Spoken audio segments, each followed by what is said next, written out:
hadirin dan hadirat yang hadir di sini, tidak ada yang mengingkari bahwasanya bulan Ramadan adalah bulan yang paling banyak manfaat di dalamnya. Nggak ada yang mengingkari itu, Pak. Kenapa? Bagaimana tidak? Di dalamnya berbagai amalan ada di dalamnya. Puasanya, salat malamnya, qiraatul Qur'annya, zikrullahnya, sedekahnya, ya, menyambung silaturahminya, dan berbagai macam amalan-amalan kebaikan yang lainnya ada di bulan Ramadan. Bulan Ramadan adalah bulan ibadah. Jelas banyak manfaatnya. Kalau begitu harus bersemangat. Nggak boleh kendor, Pak. Biasanya orang kalau sudah satu pekanan begini, ya. Kemarin saya di Makassar melewati Jalan Hertasning, sudah banyak warung buka. Saya lihat ternyata banyak laki-laki yang pada haid. Ya kan, haid ada halangan, dia nggak bisa puasa. Mengorbankan agamanya. Benar apa yang dikatakan oleh Nabi sallallahu alaihi wasallam, ada kondisi yang mana yusbihur rajulu mu'minan wa yumsi kafira wa yumsi mu'minan wa yusbihu kafira yabi'u dinahu bi'aradin minad dunya. Paginya beriman, sorenya kafir. Sorenya beriman, paginya kafir. Bolak-balik, bolak-balik. Awal-awal Ramadan Masya Allah luar biasa, hebat, semangat. Baru lewat satu pekan hilang sudah imannya. Kenapa kita katakan hilang imannya? Puasa itu rukun Islam, Mbak. Setelah sholat puasa, dia mengorbankan agamanya, puasanya dia tinggalkan gara-gara lapar. Kalah sama anak kecil. Kita dulu waktu SD, namanya SD kan, belum dibebani kewajiban puasa karena belum balik, tapi disuruh orang tua puasa. Kadang sembunyi-sembunyi makan. Artinya anak kecil saja yang belum balik malu-malu makan di siang bulan Ramadan, Pak. Orang tua sekarang nggak ada malunya. Warung buka dia nongkrong sambil merokok, makan coto. Nah, ini kan hilang keimanannya. Belum apa-apa semangatnya sudah pudar. Kalau mengaku umat Rasulullah sallallahu alaihi wasallam, ikuti dong cara Nabi. Cara Nabi dalam Ramadan. Cara Nabi dalam Ramadan itu adalah beliau semangat di bulan Ramadan, dan semakin mengakhiri Ramadan semakin bertambah semangatnya, bukan semakin kendor. Istri beliau Aisyah radhiyallahu taala anha menceritakan, kana Rasulullah sallallahu alaihi wasallam yajtahidu fi Ramadan ma la yajtahidu fi ghairi wa fil ashril awakhir yajtahidu ma la yajtahidu fi ghairi. Adalah Nabi sallallahu alaihi wasallam bersemangat, semangat ki, ya, jangan ki kendor, ya. Jaga semangat tak.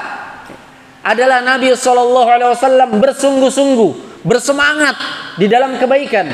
Di dalam bulan Ramadan yang kesungguhan dan semangat dalam ibadah seperti itu nggak pernah beliau lakukan di luar bulan Ramadan. Ini Ramadan secara umum. Aisyah menyebutkan wa fil ashril awakhir, di 10 terakhirnya beliau lebih kerahkan lagi dengan kesungguhan yang beliau tidak pernah lakukan walaupun di bulan Ramadan awalnya. Seperti kesungguhan yang beliau lakukan di akhir-akhir Ramadan. Berarti kan semakin hebat. Orang sekarang semakin loyo mengaku ummatu Rasulillah sallallahu alaihi wasallam. Gimana caranya? Ya. Jamaah sekalian yang dirahmati oleh Allah Subhanahu wa taala, ada sebuah ayat. Ayat ini sebenarnya ditujukan kepada orang munafik. Ya. Kita hanya ngoreksi diri kita, jangan sampai jangan-jangan kita masuk di dalamnya. Apa diantara sifat orang munafik? Wa minan nasi may ya'budullaha ala harf. Di antara manusia ada yang beribadah kepada Allah Subhanahu wa taala ala harfin. Kata para ulama ala harfin ay ala tarfin. Di atas satu Posisi saja. Awalnya semangat, akhirnya nggak semangat. Awalnya ibadah, akhirnya kafir, nggak ibadah. Awalnya taat, akhirnya maksiat. Sifat ini di dalam Al-Quran penyebutan sifat orang-orang munafik. Makanya menjaga semangat ibadah itu penting. Jangan kendor. Kita belum dikatakan menang melewati ujian. Ramadan ini ujian, Pak. Kalau kita belum sampai akhir. Jangankan Ramadan, dalam ibadah, Pak. Kaidah ini umum. Ketika Nabi SAW menyebutkan innamal a'malu bil khawatim, sesungguhnya amalan itu tergantung akhirnya. Jangankan dalam perkara ibadah, dalam perkara dunia saja kita semua sepakat, Pak. Ada orang lomba lari, kencang pertamanya, belum sampai finish KO nih, pincang kakinya, lumpuh kakinya, jatuh dan seterusnya. Kira-kira bisa dikatakan menang atau tidak? Tidak bisa. Kenapa? Innamal a'malu bil khawatim. Karena amalan itu finishnya dianggap menang, dianggap berhasil fil khawatim, di akhirnya. Jangan merasa kita sudah hebat di awal padahal akhirnya kita tinggalkan. Ibu-ibu hati-hati, jangan terpengaruh dengan burasa. Apalagi kue lebaran. Wah, kayaknya Ustadz melarang kita bikin burasa. Tidak, bukan melarang, justru tidak mengapa bikin burasa kalau bisa diundang lagi ustadznya. Tidak ada yang melarang. Hari lebaran itu berhari raya, seorang bergembira, berbahagia, tapi jangan korbankan kegembiraan Anda untuk menjual agama Anda. Yabi'u dinahu bi'aradi minad dunya, kata Nabi. Ada orang yang menjual agamanya gara-gara segelintir dunia, gara-gara bikin burasa tidak puasa, Ki. Gimana caranya? Burasa untuk merayakan kita keberhasilan kita di dalam berpuasa, tapi kita tidak puasa. Bagaimana caranya? Tidak ada keberhasilan. Justru itu namanya kesengsaraan. Ingat, yang menyelamatkan kita dari siksa Allah adalah ibadah kita, bukan burasa. Ya enggak, Pak? Puasa menyelamatkan. Nabi mengatakan Al-Quran was-siyam yashfa'ani lil 'abdi yaumal qiyamah. Puasa dan Al-Quran datang pada hari kiamat sebagai pemberi syafaat bagi orang yang melakukannya. Datang Al-Quran, maka Al-Quran akan berkata, Ya Rabb, wahai Rabbku, orang itu dulu pernah membacaku di siang hari atau di malam hari, dihabiskan malam harinya, dia tahan matanya, dia tahan terpejam matanya, hingga dia tidak tidur untuk membacaku, ya Allah. Selamatkan dia dari siksamu, ya Allah. Kemudian datang puasa berkata, ya Allah, dia tahan makannya, dia tahan minumnya, dia tahan hausnya, dahaganya, dia tahan laparnya, ya Allah, di dunia, di siang harinya. Maka selamatkan dia dari siksamu, ya Allah. Maka keduanya memberikan syafaat di hari kiamat sehingga orang itu terbebaskan dari api neraka. Mana burasa? Tidak ada datang burasa. Gara-gara puasa, gara-gara mau lebaran, terkorbankan harta gara-gara burasa. Jalan kote, enggak aja jalan kote ya, lebaran ya. Hilang di jalan kote, larisnya jalan kote di Ramadan. Jangan sepelekan makanan ringan ini, Pak. Jangan sepelekan. Mungkin dia adalah perkara yang paling memberikan pahala bagi Anda. Sepotong jalan kote yang Anda berikan untuk orang berbuka puasa. Jangan diremehkan. La tahqiranna minal ma'rufi syai'a. Jangan sekali-kali kalian meremehkan sekecil apapun kebaikan. Nah, jadi penting menjaga semangat sampai akhir, Pak. Kalau belum akhir namanya belum disebut menang, belum disebut berhasil. Makanya ketika Nabi SAW menyebutkan tentang kebahagiaan orang yang berpuasa, hanya disebutkan dalam dua konteks. Yang pertama, kata Nabi, "Lis-shaimi farhatan", bagi orang-orang yang berpuasa dapat dua kebahagiaan. Konteks yang pertama, farhatun 'inda fitrihi, satu kebahagiaan ketika dia berbuka. Fitrihi di sini ada dua maknanya. Fitrihi bermakna berbuka setiap hari, dan fitrihi bermakna berbuka secara menyeluruh, yaitu berlebaran. Kedua-duanya membahagiakan. Kenapa kedua-duanya membahagiakan? Karena fitrihi, berbukanya dia, menunjukkan bahwasanya dia telah berhasil melaksanakan kewajiban yang Allah perintahkan kepadanya.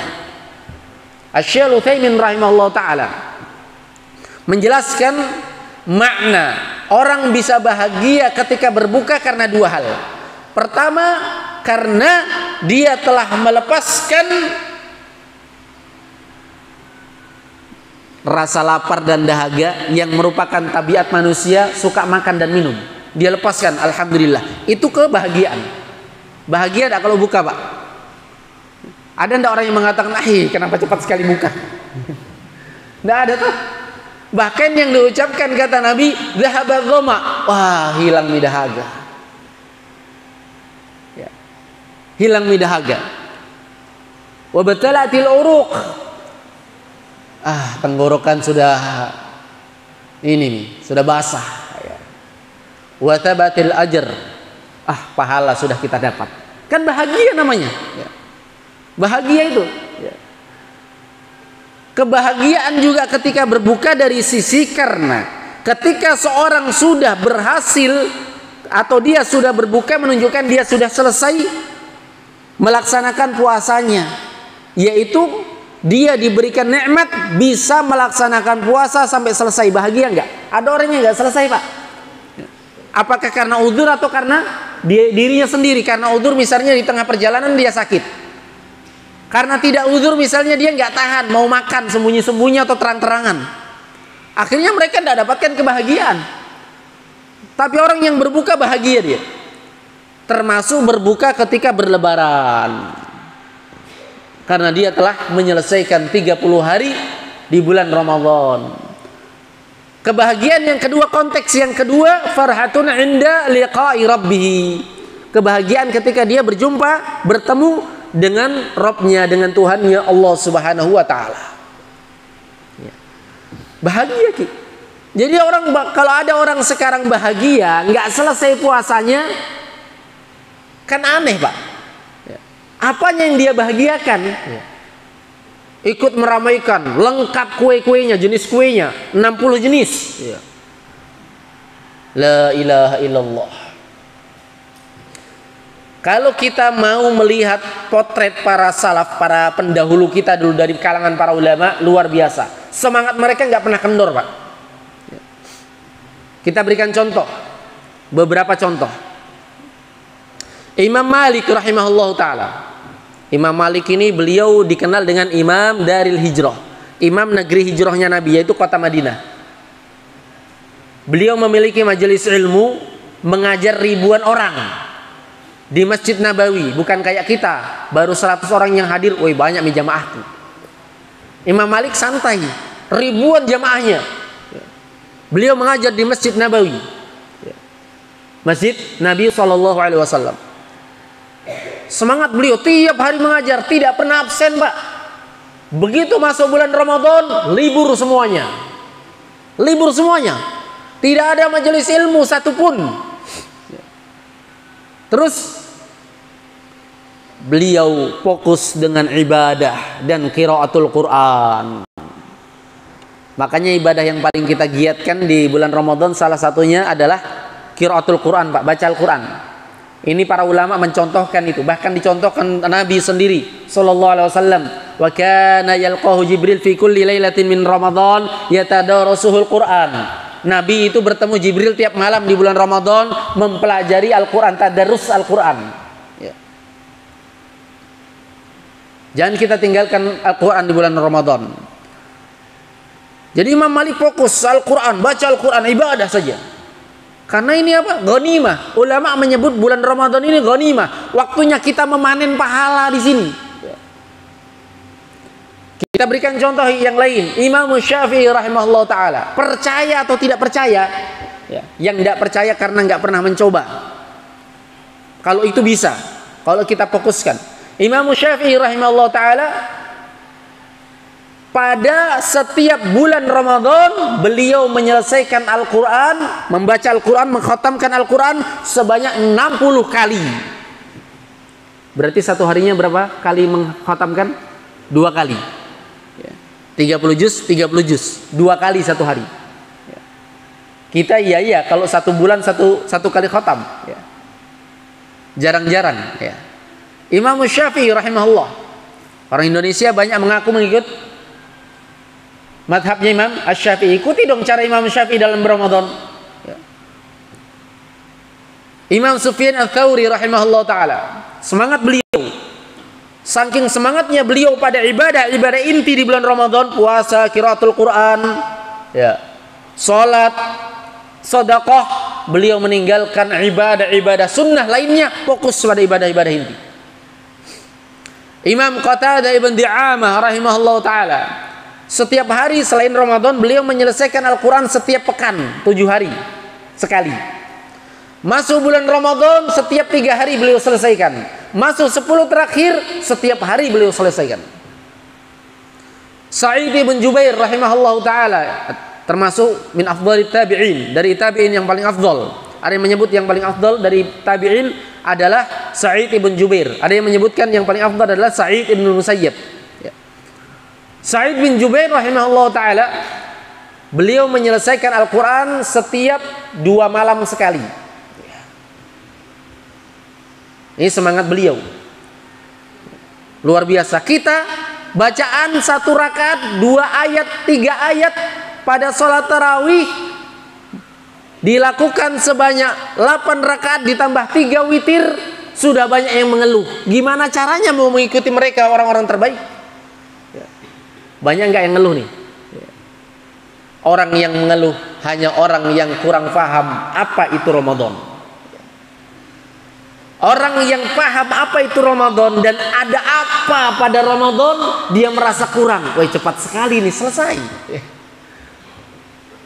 Akan merasa kurang. Dalam sholat itu ada kenikmatan, kelezatan. Kalau Anda belum merasakan kelezatannya, memang berat. Tapi kalau Anda sudah merasakan kelezatannya, maka Anda akan selalu rindu dengan namanya sholat. Makanya Ramadan itu untuk melatih, bukan hal yang terakhir kita lakukan. Banyak orang sekarang Ramadan pergi juga ibadahnya, nggak dibuka lagi Al-Qurannya, nggak dibuka lagi, nggak dilakukan lagi ibadahnya, nggak dilakukan lagi sholat malamnya. Padahal Ramadan itu adalah tangga untuk memperbaiki kehidupan kita di masa mendatang. Makanya kita tutup majelis ini dengan ucapan para ulama salaf. Di antara ucapan mereka, kunu rabbaniyin wala takunu ramadhaniyin. Jadilah kalian hamba-hamba Allah yang rabbani. Rabbani itu yang beramal karena Rabb, karena Allah. Jangan kalian beramal karena Ramadhanin, jadi pengikutnya Ramadan. Datang Ramadan baru beramal, hilang Ramadan baru meninggalkan lagi. Ada juga yang belum selesai Ramadan sudah meninggalkan. Ini lebih parah lagi. Jangan kalian jadi hamba Ramadan. Kenapa? Para ulama mengingatkan, yang kita sembah di bulan Ramadan siapa? Allah. Siapa yang kita sembah di bulan selain Ramadan? Allah. Kalau begitu, kenapa kita hanya menjadi hamba Allah di bulan Ramadan? Apakah Allah hanya menjaga kita, memberi rezeki kita, menolong kita, memperbaiki kondisi kita hanya di bulan Ramadan saja?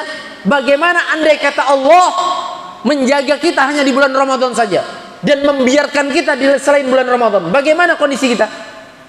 Lalu kenapa kita memberikan hak Allah Subhanahu wa ta'ala hanya dibatasi pada bulan Ramadan saja? Makanya orang yang beribadah hanya bulan Ramadan orang yang bakhil, orang yang kikir, bahasa Bugisnya seke, hitung-hitungan ki. Masa di bulan Ramadan saja baru mau kembali kepada Allah Subhanahu wa taala? Bulan Ramadan itu tangga awal bagaimana Anda memperbaiki diri sehingga setelahnya Anda terbiasa untuk melakukan amalan-amalan kebaikan.